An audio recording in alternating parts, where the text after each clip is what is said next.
Hello, alors vous êtes encore les bienvenus dans cette deuxième partie de cet enseignement, la guerre de la pensée et la victoire. Donc, dans la première partie, nous avons fait l'introduction et là, nous allons entrer un peu plus en profondeur de cet enseignement et venez avec moi, nous allons voir des choses merveilleuses.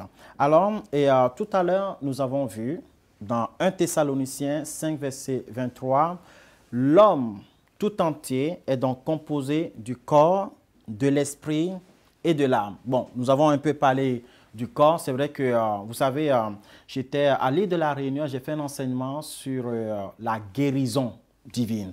Et vous savez, j'ai dit aux gens, dans quelques jours, j'ai fait 3 jours d'enseignement, et je leur ai dit, dans quelques jours, voire quelques heures, vous allez devenir des docteurs, des médecins, c'est-à-dire des personnes capables de guérir, c'est-à-dire opérer une puissance capable d'impacter, d'apporter la guérison sur le corps physique.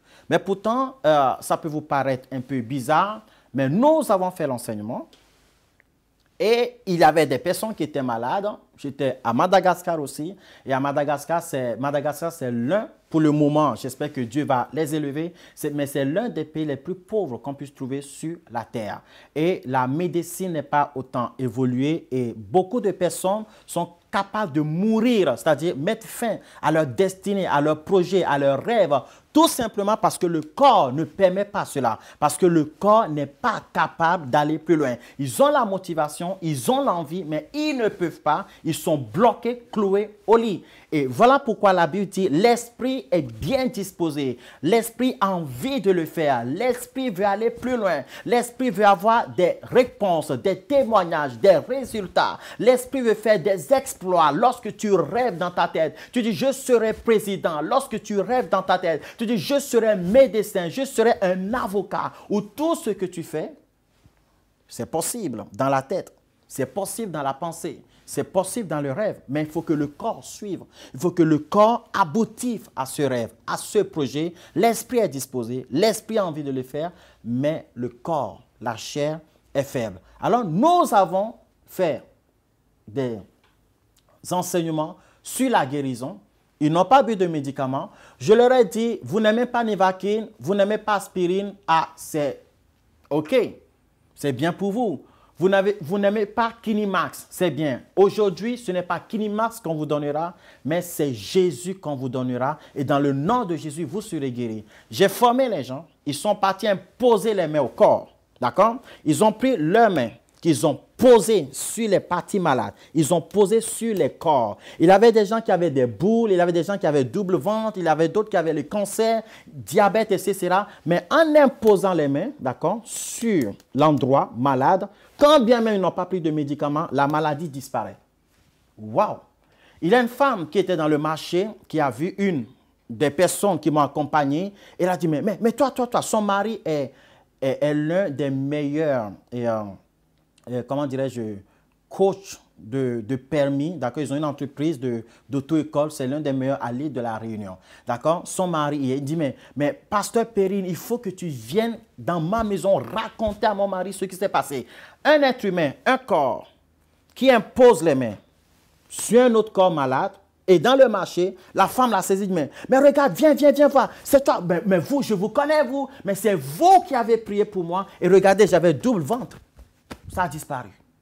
J'étais avec un enfant à l'île de la Réunion qui avait dans son testicule de l'hernie. D'accord? J'ai vu la radio avec 2 boules dedans, 2 testicules avec l'hernie dedans noire. D'accord? Cet enfant qui, je pense, avait 7 ans, devrait se faire opérer. Ils sont venus à la conférence. J'ai prié pour cet enfant. J'ai dit, repartez faire le test. L'hernie disparaîtra. Mon frère, ma soeur, il s'est passé une opération, mais seulement spirituelle. L'ennemi, l'enfant sur le lit d'opération, ils ont vu l'ennemi a disparu et le médecin a dit, ça, c'est un miracle. Alors, expliquez-moi, par ce qu'on ne voit pas, les choses qu'on voit sont influencées. Ils n'ont pas pris de médicaments, il n'a pas eu d'opération, Quelqu'un a été juste formé à comprendre la valeur spirituelle des choses, à pouvoir, comment dirais-je, à pouvoir entrer dans le monde spirituel, travailler avec le spirituel pour que les miracles se produisent dans le nom de Jésus. Ces mêmes personnes, quelques jours auparavant, n'étaient pas capables de faire ces choses extraordinaires, mais quelques jours après, sont devenues des personnes capables de pouvoir faire des choses extraordinaires. Alors, qu'est-ce que je dirais? Je dirais tout simplement que si tu peux connaître ta vie, si tu peux connaître la personne que tu es capable de faire les exploits. La Bible dit en Christ, nous ferons des exploits. Je peux tout par celui qui me fortifie. Je peux tout accomplir par celui qui me fortifie. Cela veut dire que je peux être dans le monde spirituel, je peux avoir la puissance spirituelle et par cette puissance qui est en Christ, parce que c'est Christ qui est loin,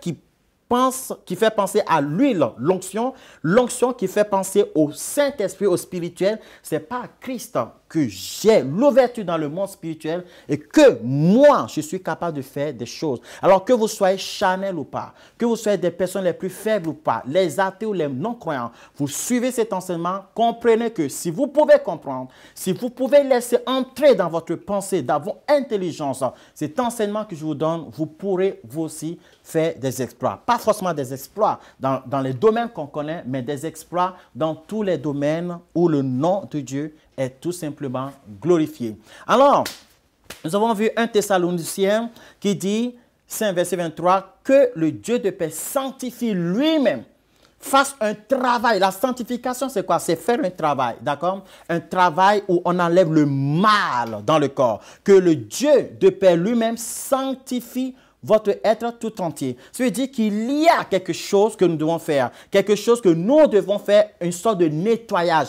que Dieu nettoie votre être tout entier, c'est-à-dire le corps soit nettoyé, l'esprit soit nettoyé, l'âme soit nettoyée pour que vous puissiez produire des résultats de vie. Alors, nous allons parler de quelque chose de très, très, très important. Regardez, le corps, l'esprit et l'âme. Qu'est-ce que l'esprit? Bon, nous venons de voir pour le corps, nous en avons parlé et si un jour on est à l'école de guérison, on parlera beaucoup du corps. Mais ce que vous devez savoir tout simplement, c'est que le spirituel prévaut sur le physique qui est le corps. Maintenant, regardez, nous allons parler de l'esprit. Qu'est-ce que c'est que l'esprit? L'esprit, c'est juste la respiration. Ça vient du mot grec qui veut dire pneuma. Pneuma nous fait penser à ce qui est tout simplement pneumatique, d'accord? De l'air. Lorsqu'on prend un pneu, d'accord, pour que le pneu gonfle, il faut insuffler quoi? De l'air dedans. C'est l'air dans le pneu qui est pneumatique. Voilà, donc ça nous fait penser à quoi? À pneuma, l'esprit, la respiration. C'est ça. Que votre esprit aussi soit nettoyé. Et nous rentrons dedans, mais un peu plus tard. D'accord? Nous rentrons dans cet enseignement de l'esprit un peu plus tard. La Bible dit alors quelque chose de très, très important. Pourquoi est-ce que le corps doit être nettoyé? Pourquoi est-ce que l'esprit aussi doit être nettoyé? La Bible nous dit quelque chose de très important. La Bible dit que Dieu, dans Genèse, alléluia, dans Genèse 2, la Bible nous parle de la création. Comme nous l'avons vu tout à l'heure, il a dit, l'Éternel Dieu forma l'homme de la poussière de Adama. Il a pris la poussière, la terre de l'homme. Il a fait quoi? Il a créé l'homme avec la poussière de la terre. Et la Bible dit, il souffla dans ses narines un souffle de vie. C'est ça l'esprit. D'accord? Un souffle de vie. Il a soufflé dans ses narines un souffle de vie. Et l'homme devint une âme vivante. L'homme devient tout simplement un être vivant.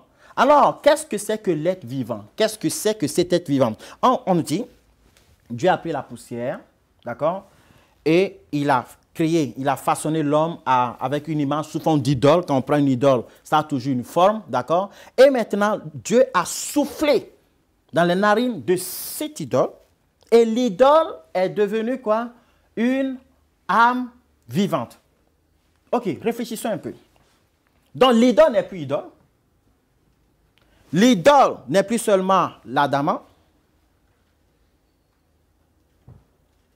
mais l'idole est devenue quelque chose. L'idole est devenue une existence.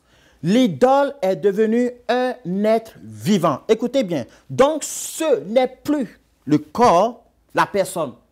La personne à l'origine qu'on a vue au premier abord, c'était le corps. D'accord? Mais après le souffle de vie, qui est l'esprit, pneuma, d'accord?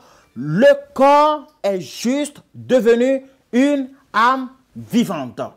Et ou un esprit vivant, ou un être vivant. Et dans la Bible, lorsque nous parlons du corps, de l'esprit, de l'âme, l'âme vient du mot grec qui veut dire psyché.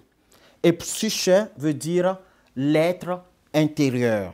Donc pour Dieu, au fait, l'homme, ce n'est pas le corps. L'homme, ce n'est pas forcément l'esprit, mais l'homme est un être intérieur.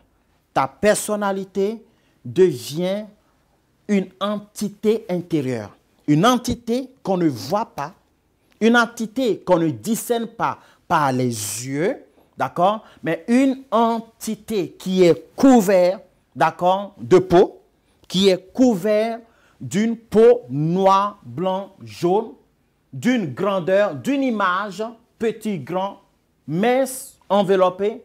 Mais tous ces éléments que nous pouvons voir, le physique, tous ces éléments que nous pouvons discerner, que nous pouvons aimer, que nous pouvons considérer ou non, n'est pas la personne. Un président n'est pas président parce qu'il est grand. Un président est président tout simplement parce qu'il a le titre. Et pour Dieu, ce n'est pas parce que tu es grand ou petit, mais pour Dieu, la considération qu'il donne n'est pas dans le corps.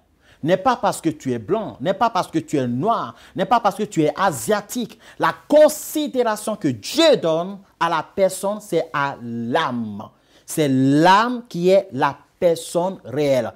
Ta personnalité, lorsque je dis Nicolas, lorsque je dis David, David pour Dieu n'est pas le physique. Et voilà pourquoi Dieu ne fait pas de favoritisme. Voilà pourquoi toute personne a la possibilité du succès et de réussite. Ainsi, regardez, donc l'homme c'est quoi? L'homme c'est une âme vivante. L'homme c'est l'homme comment?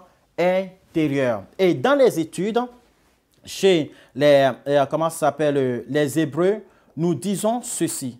Nous disons que l'homme qui est l'homme intérieur qu'on appelle Nefesh, Nefesh qui est l'âme, d'accord, la personnalité, nous disons que l'âme est vierge. Donc, l'âme, on appelle l'âme qui est vierge, c'est-à-dire, c'est comment ça s'appelle, c'est l'âme initiale, c'est primitive, voilà. L'âme est primitive à l'origine. C'est-à-dire que dans chaque âme peut se trouver une personnalité, un caractère, une émotion, mais cette âme peut évoluer différemment selon les influences et les informations qu'elle reçoit. Alors, je répète encore une fois, la personne que tu es, d'accord, ce n'est pas le corps. La personne que tu es, ce n'est pas l'esprit. La personne que tu es, en réalité, c'est l'âme. Le corps te sert d'enveloppe comme un vêtement. L'esprit, c'est l'essence vitale. D'accord? C'est ce qui fait que tu peux rester dans ce corps. C'est l'esprit qui te maintient sur la terre. C'est la respiration, le souffle pneumatique, d'accord? Mais la personne que tu es, c'est l'âme. Et le nefesh, c'est quoi? Le nefesh, c'est cet élément vital qui se trouve dans le sang. Alors, tout élément, d'accord, ayant du sang, on peut considérer que cet élément a une âme. Cet élément a une émotion. Cet élément peut être éduqué. Cet élément est éducable. De cet élément, on peut sortir ce qui est bien ou ce qui est mal, selon les informations que cet élément reçoit. Alors, l'âme est modulable. L'âme peut devenir meilleure. L'âme peut être médiocre. L'âme peut avoir, je vais vous donner des images, tout simplement. L'âme peut avoir une forme ronde. L'âme, c'est un peu comme le pâte à modeler, si vous voulez, pour les enfants, ou pour que vous puissiez comprendre. On peut donner la forme qu'on veut à l'âme, selon les informations qu'on reçoit. Et c'est là où ça devient très, très important, très, très, très nécessaire et très, très, très sérieux. Regardez, qu'est-ce que l'âme?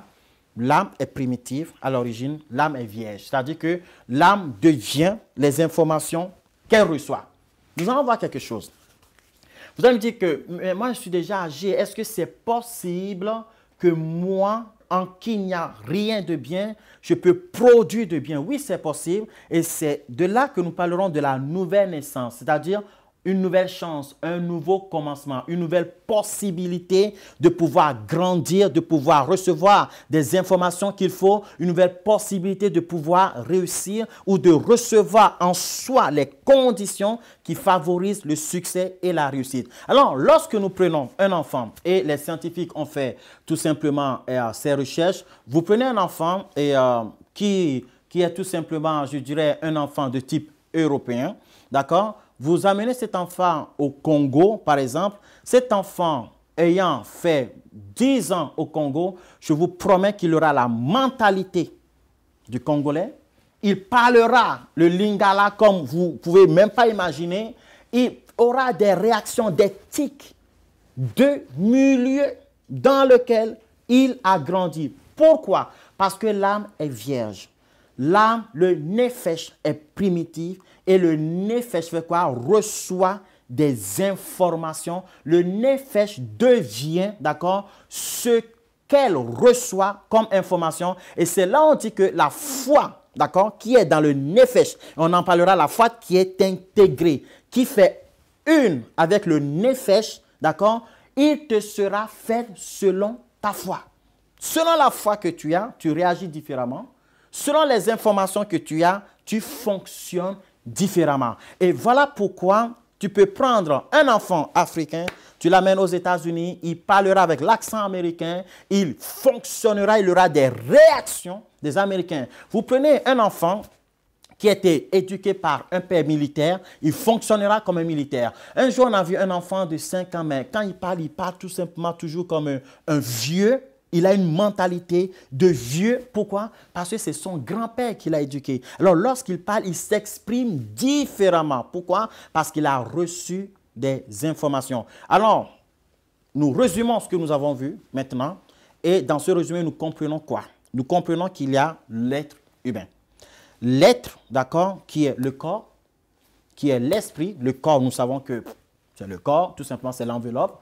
Ce n'est pas parce que vous habillez en noir que vous n'êtes pas le directeur de l'entreprise ou que vous n'êtes pas en costume, que vous n'êtes pas directeur de l'entreprise. Vous êtes directeur parce que vous l'êtes directeur, c'est dans votre âme, c'est sur vous. Vous êtes comme ça, quel que soit ce que vous changez comme vêtements tous les jours, ça ne change en rien de votre personnalité. Ce n'est pas parce que vous habillez en costume, que vous êtes directeur, que vous voulez faire du sport, que vous êtes devenu n'importe qui. Non, non, non, non. Le président de la République ne fait pas du sport en costume. S'il en fait, en tout cas, il avait un président de la République française, en tout cas, qui faisait du sport, mais il ne le faisait pas en costume. Mais il avait toujours des garde-corps avec lui. Il est toujours président. D'accord? Ce type de président est intégré dans son âme, est intégré sur sa personnalité. D'accord? Et il est président. Ce n'est pas quand il est en costume, il est président. Quand il n'est pas en costume, il devient un voyou. Ce n'est pas parce qu'il est en jogging qu'il est devenu un délinquant. Vous comprenez? Voilà. Certains disent que l'habit ne fait pas le moine, mais même s'il contribue des fois. Ainsi, donc, nous prenons le corps, d'accord, qui est le vêtement, vous considérez comme ça, d'accord? Donc, le vêtement, ce n'est pas le plus important. Ça peut favoriser des fois, mais je vous promets que ce n'est pas le plus important.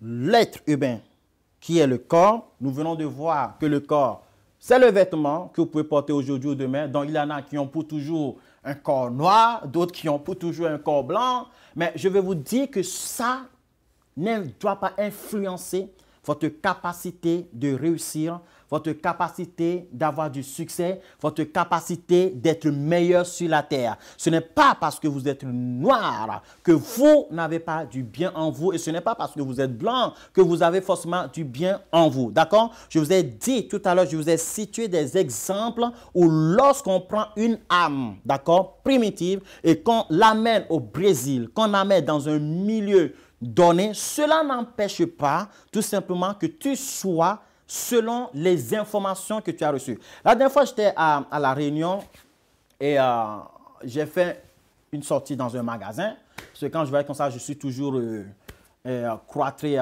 dans mon hôtel. réunion hôtel. Et j'étais dans le magasin et moi, j'avais besoin que de deux choses, petites choses que j'ai prises. Et il y avait une personne devant moi parce que aller de la réunion, c'est le rassemblement des peuples là-bas. Ça porte bien son nom, c'est la réunion. Tout le monde est là-bas et tout le monde se considère de la même manière là-bas. Alors, lorsque je suis arrivé vers la caisse, je voyais une personne pour moi type européen, c'est-à-dire il était un peu blond pour moi avec les yeux bleuâtre. Donc, je me suis dit, lui, c'est un Français aussi qui vient d'arriver, peut-être comme moi, qui veut faire ses courses. Et il me voit, et puis, parce qu'il me voit avec mes cheveux, parce qu'il me voit, il se dit, celui-là, c'est un réunionnais. Il me dit, tu as que deux choses, mais passe devant moi.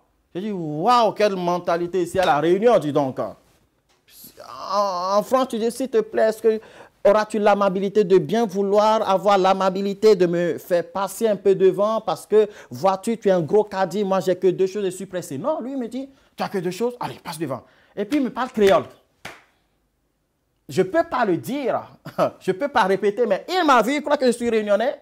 Le gars, il me parle créole et moi, je dis, mais waouh, quel blanc aux yeux bleus qui parle créole comme ça. Lui, il parle créole avec l'accent réunionnais parce qu'il est réunionnais. Donc, ce n'est ni sa couleur de peau qui change quelque chose. La première appréhension, la couleur de peau peut l'apporter, mais la qualité que tu as à l'intérieur de toi, personne ne peut te l'enlever, sauf toi-même. Ainsi, le corps, c'est que le vêtement, d'accord? La respiration, les animaux ont la respiration. Tout ce qui a du sang ont besoin de respiration. Donc, la respiration, la Bible dit clairement, le roi Salomon dit, lorsque l'homme meurt, le souffle retourne à Dieu qui l'a donné. Mais mon frère, ce n'est pas parce que le roi Salomon a dit que le souffle retourne à Dieu qui l'a donné que tout le monde va à Dieu, à la mort. Non, non, non. Le souffle, c'est la respiration que Dieu a donnée. Retourne à Dieu qui l'a donné. Donc, il reste quelqu'un. Il reste qui? L'âme. Donc, l'âme, c'est lui, la personne. L'âme, de l'âme dépend la qualité. De l'âme dépend le travail. L'âme, le nefesh. D'accord? Ou le psyché, en grec, c'est le centre des émotions, le centre des volontés, le centre des sentiments. Et vous allez voir quelque chose. Vous prenez deux bébés, même des jumeaux, vous leur enseignez rien, ils ont déjà deux personnalités différentes. Ils ont des émotions différentes. Et, vous prenez un chien de la même race. Nous, on avait un chien qui m'énervait quand on était petit parce qu'il avait trop peur. Nous, on avait un chien. Normalement, il devrait nous protéger, il devait attaquer. Mais lui, c'était une femelle qui... Oh là là là là. Et ça nous servait complètement à rien. Pourquoi? Parce qu'il avait une personnalité. Lorsque je vois mes enfants, je vois que chaque enfant a sa personnalité. Pourtant, ils sont éduqués de la même manière. Et il y a les filles qui sont petits soins. Oh là là. Et tu finis de manger, elle vient tout de suite prendre l'assiette elle-même. Tu ne demandes rien, tu dis waouh. Tu veux mettre des chaussures, elle vient, dit papa, prends les chaussures. Mais j'en ai certains garçons. Dis-lui, fais-moi un petit pain au chocolat ou un petit Nutella. C'est toujours moi que vous envoyez dans cette maison. Je suis l'esclave de tout le monde. Alors que les filles sont différentes. Pourquoi? Parce qu'elles ont une émotion différente. Elles ont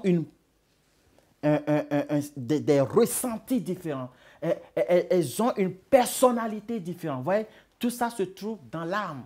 Ça ne dépend pas de la respiration. Je le dis encore une fois. La respiration, pareil. Le corps, pareil. Quand vous prenez un corps, vous brûlez ça. Le corps, vous savez, ne coûte pas plus de 200 €. Hein. Un corps humain brûlé, calciné, avec les études, avec le nombre de kilos de sels minéraux, etc., de limpides, de glucides, ça n'a pas plus de 200 € de valeur. Nous mettons la peinture au visage, nous voulons être beau, nous faisons tout ce que nous voulons. Le corps, ce n'est pas le plus important, je voulais vous dire. Ça a que 200 € à peu près. Mais un organe qui est vivant coûte plus que 200 €. Vous comprenez pourquoi? Parce qu'il y a l'esprit qui maintient à vie. Alors, l'âme donne la valeur au corps. L'âme amène le corps au succès ou à la défaite. L'âme amène le corps au respect ou à la médiocrité ou à l'excellence. L'âme donne la personnalité, la valeur au corps, selon l'âme, comment dirais-je, l'information, les informations que ton âme détient, selon la couleur caractéristique de ton âme, tu seras la personne que tu peux être. Alors, la Bible nous dira quelque chose de très important dans Apocalypse. Tout simplement, la Bible nous dira que j'ai vu devant le trône de Dieu, d'accord, quand nous ouvrons Apocalypse 20, verset 4, il dit « Et je vis des trônes, et à ceux qui s'y assis fut donné le pouvoir de juger. Et je vis les âmes, les psyches de ceux qui avaient été décapités à cause du témoignage de Jésus et à cause de la parole de Dieu. Moi, je dis, waouh! Et Jésus-Christ est venu faire quoi? La Bible dit dans Apocalypse 16, verset 3, le second versa sa coupe dans la mer et elle devint du sang comme celui d'un mort et tous les êtres vivants moururent, tous les psychés. Cela veut dire quoi tout simplement? Cela veut dire que l'être, la personne que tu es, c'est l'âme. Donc, il y en a qui sont morts sur la terre, mais leur âme, on les voit encore réagir. Leur âme, on les voit encore manifester. On les voit encore penser. On les voit encore réfléchir. On les voit encore se tenir, parler, mouvementer. On les voit encore faire quelque chose. Pourtant, le corps n'existe plus. Qui comprend quelque chose? Donc, le corps a la vie. Je décide de faire comme ça, c'est mon âme qui prend la décision. Je décide de faire comme ça, c'est mon âme qui a pris la décision. Vous comprenez? Donc, la personnalité, c'est l'âme. Et la Bible dit que Jésus est venu sauver les âmes perdues. Donc, qui es-tu en réalité? Tu es l'être intérieur. L'homme est devenu un psycheur. L'homme est devenu un effet, qui veut dire l'homme est devenu un être intérieur. Qui es-tu? Tu es ton cœur. Qui es-tu en réalité? Tu es ton émotion. Qui es-tu en réalité? Tu es ta personnalité interne. Qui es-tu vraiment? Tu es l'âme, le psyché. Et c'est là que nous allons parler maintenant. Aller au troisième niveau où on nous parle de quelque chose d'extraordinaire, la pensée. Waouh! Et la pensée ne se trouve pas dans l'esprit comme le pensent beaucoup de personnes. La pensée se trouve dans l'âme. La pensée se trouve dans le cœur. Et qu'est-ce que l'intelligence? Prenez le cerveau de Galilée, prenez le cerveau d'un philosophe, un philosophe qui meurt. Essaie de prendre son cerveau, mais ça à la place du cerveau de quelqu'un d'autre. C'est possible? Ce n'est pas possible. L'intelligence est spirituelle. L'intelligence vient d'un mot hébreu qui veut dire la clairvoyance de l'âme. Et la Bible dit, c'est quoi l'âme? C'est le lieu de méditation. Médite la parole jour et nuit, tu réussiras dans tout ce que tu entreprendras. Cela veut dire quoi? Cela veut dire tout simplement, si dans ton âme, surtout les informations qu'il te faut, les informations de la vie, vous prenez une graine, vous prenez un agriculteur. Pourquoi est-ce que dans les troncs, on ne met jamais graine par graine? Pourquoi? On ne met pas une graine, mais souvent on voit qu'il met 3 graines de riz, 3 graines de maïs. Pourquoi? Parce qu'il y a graines et graines, mais il y a des graines qui contiennent la vie. Et c'est seulement la graine qui contient la vie qui peut produire. Alors, si ton âme reçoit des informations de la vie, si ton âme reçoit des informations de la parole de Dieu, qui est la vie, ton âme deviendra quoi? Ton âme deviendra productive et tu pourras produire le meilleur qui se trouve en toi. Et c'est là que nous allons parler du Saint-Esprit, la présence, l'importance du Saint-Esprit. C'est là que nous allons parler de la pensée. Et pour conclure ce deuxième niveau d'enseignement, la Bible nous dit quelque chose de tout simplement important. La Bible nous dit, je connais la pensée de leur cœur. Waouh! Je connais la pensée de leur âme. L'âme a une pensée et cette pensée fait quoi? Cette pensée influence le caractère, cette pensée influence les décisions et surtout les réactions et même voire les réflexes. Psaume 139, verset 23, la Bible dit, « Sonde-moi, ô Dieu, et connais mon cœur, éprouve et connais mes pensées. » Il dit, Psaume 94, verset 19, « Quand les pensées s'agitent en foule. » Waouh! Donc la pensée agit à l'intérieur de toi. Donc nous verrons ce qu'on appelle les pensées profonde. Et Psaume 49, verset 4, pour finir, dire, ma bouche va faire entendre des paroles sages. Ma bouche va faire entendre des paroles sages et mon cœur a des pensées pleines de sens. Mon cœur a des pensées. Et le cœur, c'est psyché. D'accord? Le cœur, c'est néphesh en hébreu. Donc, le néphesh, l'âme a des pensées. Et ces pensées t'introduisent dans les voies, dans des directions. Et la direction, c'est le but. La pensée veut dire objectif à atteindre. Et si tu as la bonne pensée, je te promets que qui que tu sois, tu deviendras meilleur. Alors le corps, l'esprit, tout le monde là, la pensée, l'âme fait la différence. Parce que l'âme est primitive, l'âme est modulable, tu peux travailler sur ton âme et produire quelque chose de meilleur. Alors Dieu dira que Dieu vous sanctifie tout entier, qu'il vous nettoie, qu'il enlève de vous ce qui n'est pas bon pour garder en vous ce qui est meilleur. Ainsi, vous allez produire ce qui est parfait, agréable et bon. Alors la Bible dit clairement, le premier Adam est devenu une âme vivante, mais le second Adam est un esprit vivifiant. Le mot grec, c'est zopéo, c'est-à-dire producteur de vie. Quelqu'un qui est capable de produire. Si tu n'étais pas productif avant, désormais, tu deviendras productif. Au nom de Jésus-Christ de Nazareth. Amen.